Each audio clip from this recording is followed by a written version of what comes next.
Então hoje essa festa me lembra, esses dias eu vi um vídeo, e era um vídeo de um assaltante que entrou numa loja desconhecida, e rendeu, né, o rapaz da recepção, e falou para ele levá-lo onde tinha o dinheiro, né? Eles desceram uma escada, e quando desce a escada, eles encontram um monte de rapaz treinando jiu-jitsu, e os caras estão todos lá fazendo os exercícios, e o ladrão chega assim com a vítima, né?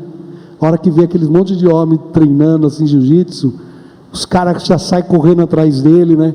Aí o ladrão sobe a escada correndo para fugir, tem dois alunos entrando, aí já dá um mata-leão no ladrão, e eu fiquei assistindo aquela cena.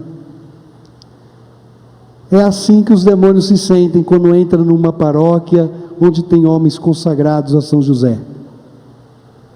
Assustadíssimo. Vai tomar uma surra. Quando o diabo encontra uma casa de um homem consagrado a São José, ele treme, ele entra para fazer um assalto, e de repente se depara com a grandeza. A força de um homem não está nos seus braços, apesar de ser muito considerável, né? Um homem forte impõe respeito.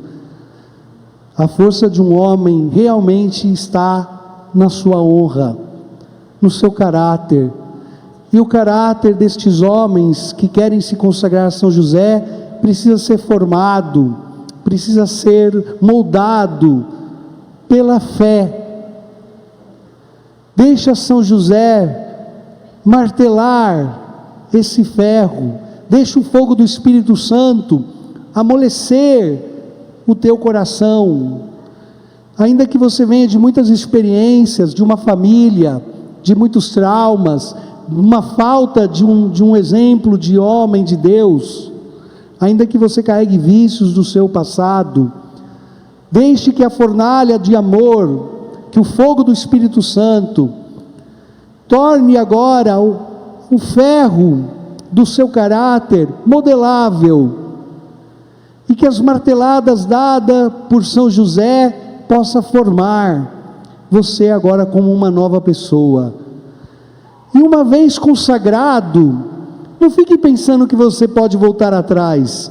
Tem muitos consagrados do Tratado da Verdadeira Devoção, né, a Jesus, por meio do Imaculado Coração de Maria, que fazem isso, se consagram a Nossa Senhora, e aí diz assim: esse ano eu não vou renovar. Se consagra a São José e fala: esse ano eu não vou renovar. Quer dizer, o ano passado eu decidi ser de Deus, esse ano eu vou ser de mim mesmo. Né? Aí o ano passado eu ia ser santo, esse ano eu vou ser doido, né? Não dá para voltar atrás. Como que você pode? Esses dias eu estava conversando com um padre que disse que uma mulher foi lá na paróquia e queria ser desbatizada. Ela queria um desbatismo. Como que faz um desbatismo, né? O padre falou para mim: o que a gente vai fazer? Eu falei: manda ela devolver a água que caiu na cabeça dela. Como que vai devolver o batismo? Como vai desbatizar? Mas o padre foi tão sagaz assim, então, né? O padre falou: espera aí, vamos fazer um documento aqui de desbatismo. Foi lá e escreveu tudo em latim, numa carta cheia de rubricas, de desenhos, né? Umas coisas bonitas assim que a igreja faz. Entregou praticamente um certificado, tudo escrito em latim, e ela saiu super feliz, dizendo: eu tenho aqui agora o meu termo de desbatismo, né? Ela viu tudo em latim e o nome dela lá. E eu falei: nossa, padre, então o senhor fez um termo de desbatismo para ela? O que o senhor escreveu? Eu escrevi assim: confio esta alma perturbada à Virgem Santíssima. E escrevi a Salve Rainha em latim, e pus o nome dela no meio, dizendo: toma de conta, Senhor. Glória a Deus, que bom. Consagrar-se é não voltar atrás, é deixar com que Deus possa fazer em vocês uma obra nova. Todos podemos nos consagrar a São José, ele é o patrono da igreja, as mulheres também podem consagrar a São José, mas eu pedi ao Tiago que fizesse um apostolado para os homens. É muito mais seguro uma paróquia É muito mais forte uma paróquia onde as mulheres sabem que tem bons maridos, homens comprometidos com a santidade. E algumas vezes a gente fala para todos, e algumas vezes o coração da mulher é um terreno mais fecundo. Ela escuta a palavra, ela se esforça em se converter. Parece que os homens precisam arar mais, é uma terra mais dura, né? Algumas vezes eu falo isso daí, não vão levar a mal, né? Eu falo, sorte do homem que tem uma mulher que de vez em quando dá uns gritos com ele, viu?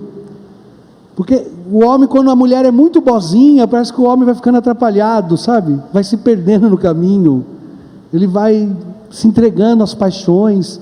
Aí de vez em quando tem uma mulher para falar, olha, você tá perdendo a linha, desse jeito não dá certo, e põe de novo na linha, né?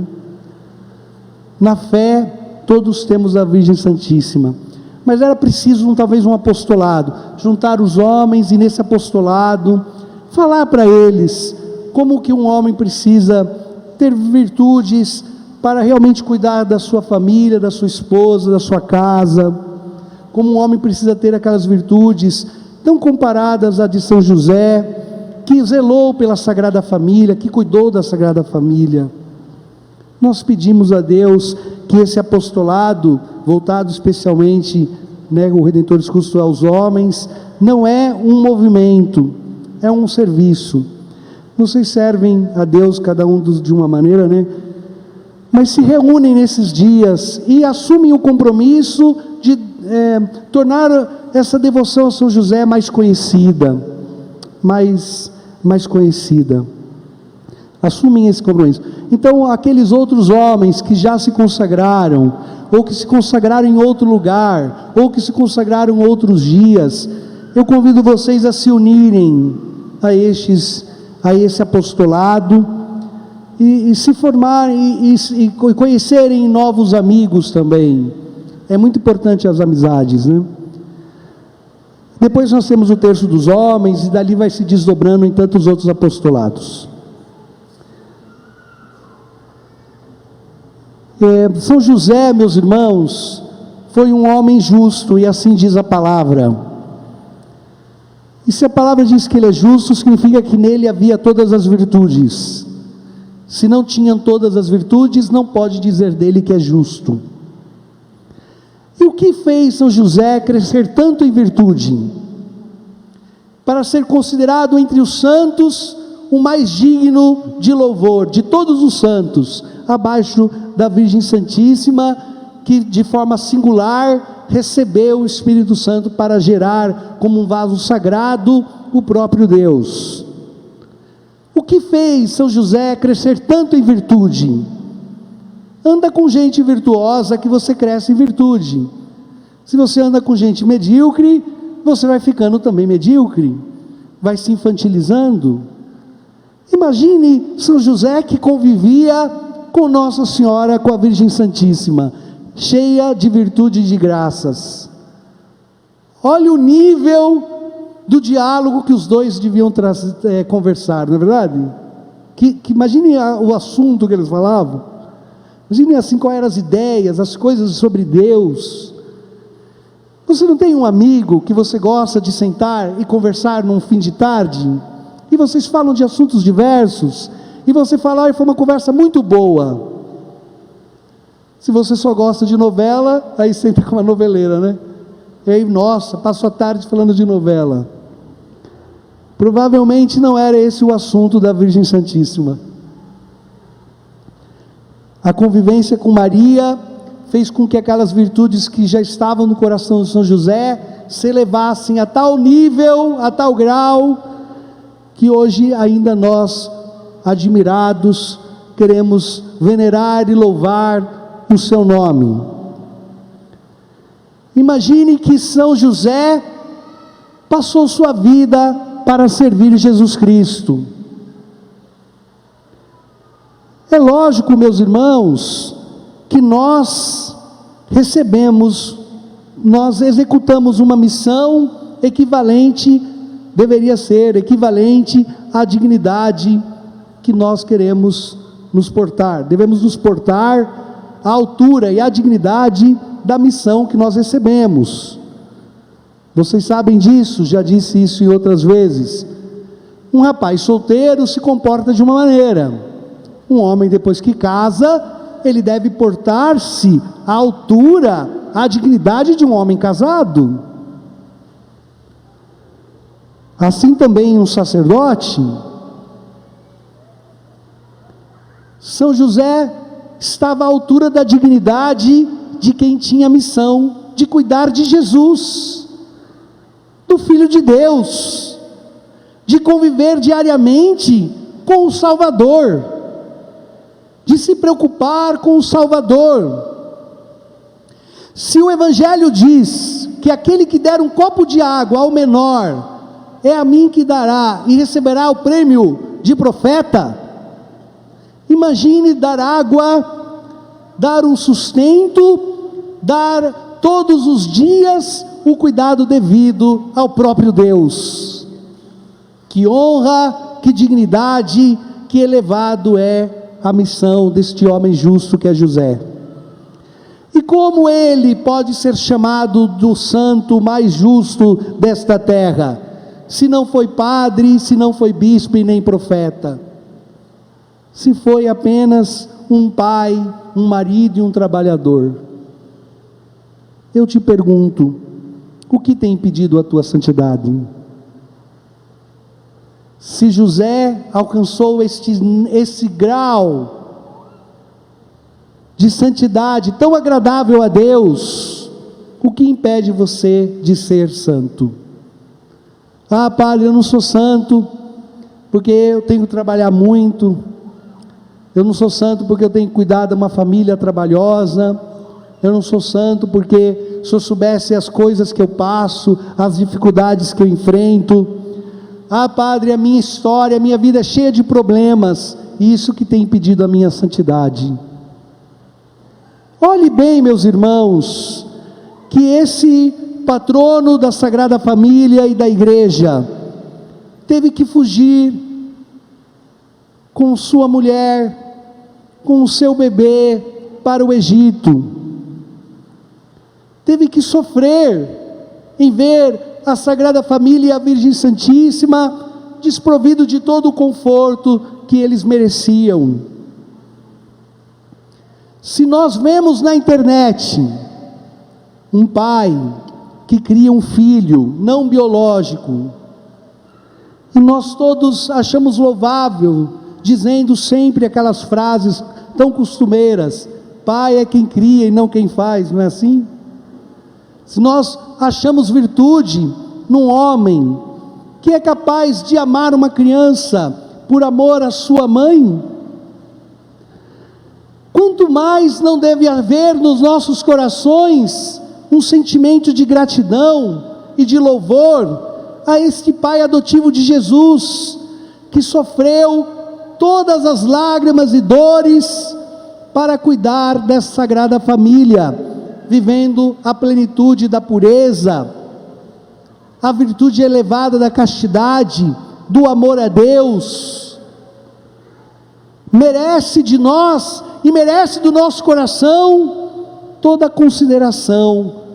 Que São José seja amado, que São José seja para nós um exemplo de que a santidade é possível em nosso estado de vida. Veja, meus irmãos, se nós queremos viver à altura da santidade a qual Deus nos chama, nos conformemos à vontade divina e no nosso estado de vida, com a sua família, com a sua vocação, com as suas dificuldades, com a sua cruz, encontre sempre as melhores ocasiões para ser mais de Deus. Olhe para São José e veja alguém conformado a esta divina vontade. Ele, a olhar naquela gruta de Belém, um menino que nasceu. Vocês estão acordados? Fala amém. Ele, a olhar na gruta de Belém aquele menino que nasceu, chamado pela Virgem Santíssima, foi a segunda pessoa a ver o Salvador nesta terra. ele cheio de lágrimas nos olhos, ele disse: minha vida não será mais minha, minha vida será agora toda vossa, minha vida não me servirá mais, minha vida agora será só para vos servir, meu filho e meu Senhor. Um homem, uma mulher, um cristão devoto de São José, precisa olhar para a sua própria vida e dizer também estas palavras: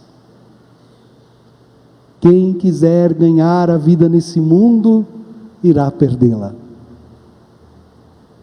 Consagrar-se a São José é ter a coragem de dizer: minha vida agora não é mais minha, essa será toda vossa. É olhar para a tua família, para a tua casa, para as tuas responsabilidades, e ver nas tuas obrigações o menino Jesus.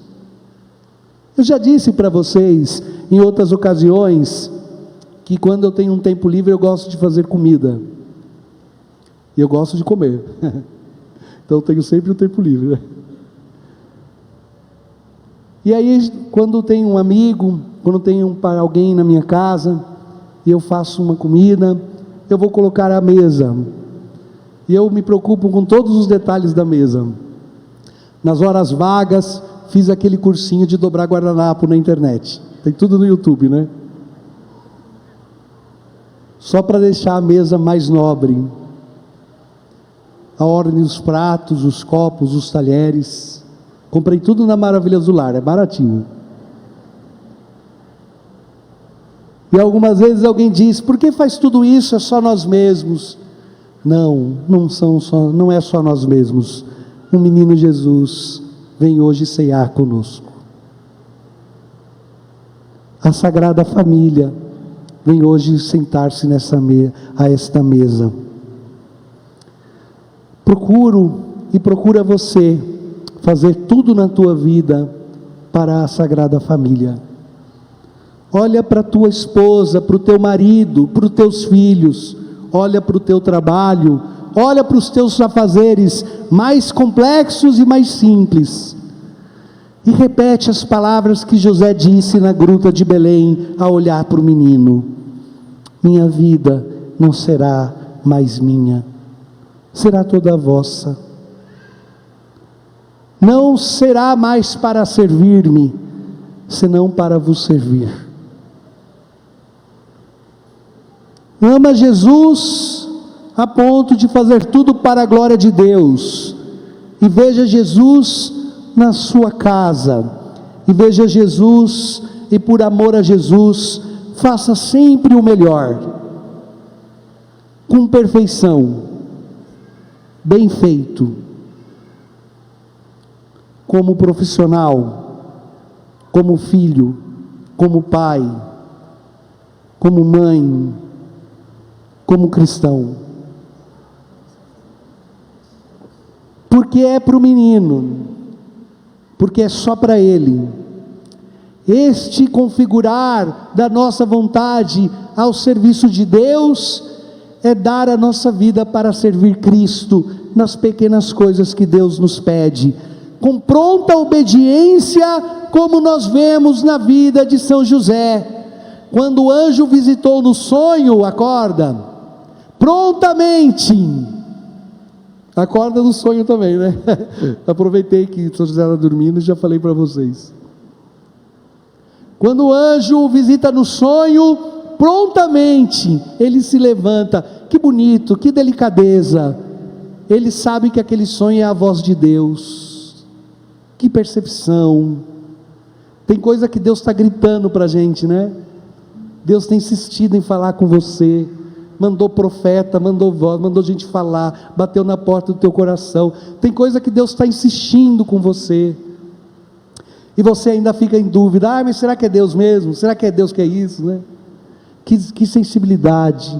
Num sonho, nunca foi lá precisar falar de outra maneira. Num sonho, o anjo falou, e ele prontamente levantou, e decididamente, sabendo que era Deus, foi lá e fez o que teria que fazer.